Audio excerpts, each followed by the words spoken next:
بسم اللہ الرحمن الرحیم۔ السلام علیکم۔ دنیا میں زندہ شخص کو عذاب قبر۔ چند سال قبل ایک جماعت منصیرہ سے آگے ایک چھوٹے سے قصبے میں گئی۔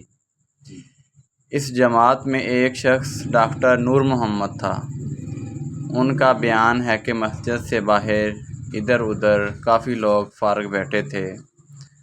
ہم لوگ ان کے پاس گئے اور مسجد میں آنے کی دعوت دی تاکہ وہ بھی تعلیم میں شریک ہو سکیں۔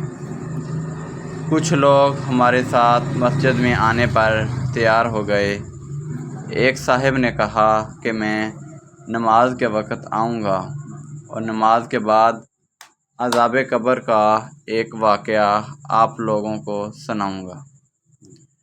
چنانچہ ظہر کی نماز کے بعد یہ شخص ہمارے پاس بیٹھ گیا۔ اپنا تعارف کروایا کہ وہ ریٹائرڈ فوجی نوجوان تھا۔ اس فوجی کا بیان ہے کہ 1965 کی پاک و ہند جنگ میں ایک قبرستان میں اسلحے کا ایک عارضی ذخیرہ یعنی کہ کیمپ بنایا گیا تھا اور کچھ نوجوانوں کے ساتھ اس فوجی کی ڈیوٹی تھی۔ دن کا وقت تھا اور کوئی خاص کام نہیں تھا، چنانچہ اس نے قبرستان میں گھومنا شروع کر دیا۔ اس کا گزر ایک پرانی قبر کے پاس سے ہوا تو یوں محسوس ہوا جیسے قبر کے اندر سے ہڈیاں ٹوٹنے کی آواز آ رہی ہو۔ اس فوجی جوان نے بتایا کہ میں نے بندوق کی بٹ کے ساتھ قبر کی اینٹیں ہٹائیں تاکہ دیکھوں کہ یہ آواز کیسی ہے۔ جیسے جیسے میں مٹی ہٹاتا گیا آواز اور تیز ہوتی گئی اور میری دلچسپی اور خوف بھی بڑھتا گیا۔ دن کا وقت تھا، روشنی خوب پھیلی ہوئی تھی۔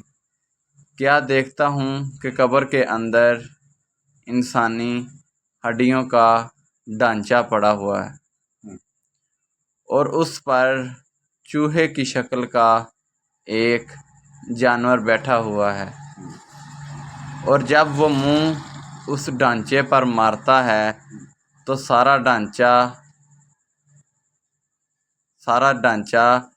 اکڑ جاتا ہے اور ہڈیوں کے ٹوٹنے اور چیخنے کی آواز آتی ہے۔ میرے سامنے اس جانور نے 3 مرتبہ اپنا منہ ہڈی پر مارا۔ مجھے بہت ترس آیا کہ یہ جانور اس کو بہت تکلیف پہنچا رہا ہے۔ چنانچہ رائفل سے جب میں نے اس جانور کو مارنے کا ارادہ کیا تو وہ مٹی میں چھپ گیا۔ تھوڑی دیر کے بعد وہ جانور قبر سے نکل کر میری طرف لپکا اور میرے اوپر ایسی دہشت سے سوار ہوا کہ میں اسے مارنا بھول کر اپنی جان بچانے کی خاطر بھاگ کھڑا ہوا۔ کافی دور جانے کے بعد میں نے مڑ کر دیکھا کہ وہ جانور میرے پیچھے تیزی سے بھاگا آ رہا ہے۔ قریب ہی پانی کا ایک گڑھا تھا۔ اس جانور سے بچنے کے لیے میں اس جوہر یعنی کہ گڑھے میں داخل ہو گیا۔ اس نے پیچھے مڑ کر دیکھا، میں نے پیچھے مڑ کر دیکھا کہ جانور جوہر کے کنارے پر آ کر رک گیا اور قدرے توقف کے بعد اس نے اپنا منہ پانی میں ڈال دیا۔ یکدم پانی کھولنے لگا۔ میں بھاگ کر جوہر سے نکلا۔ میری ٹانگیں جل رہی تھیں، بہت جلد سرخ ہو چکی تھیں اور آبلے جلے ہوئے پانی والے پھوڑے بھی پڑ چکے تھے۔ درد کی شدت سے میرا چلنا محال تھا۔ میں نے اپنے ساتھیوں کو آواز دی تو جب میں نے پیچھے مڑ کر دیکھا تو کچھ نہ تھا بلکہ وہ جانور غائب ہو چکا تھا۔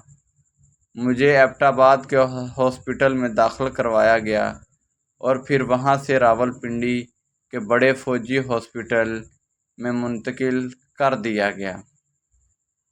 میری ٹانگوں کا گوشت گلنا شروع ہو گیا اور ہر وقت بدبودار پیپ اور خون رستا رہتا۔ کسی علاج سے افاقہ نہیں ہوا۔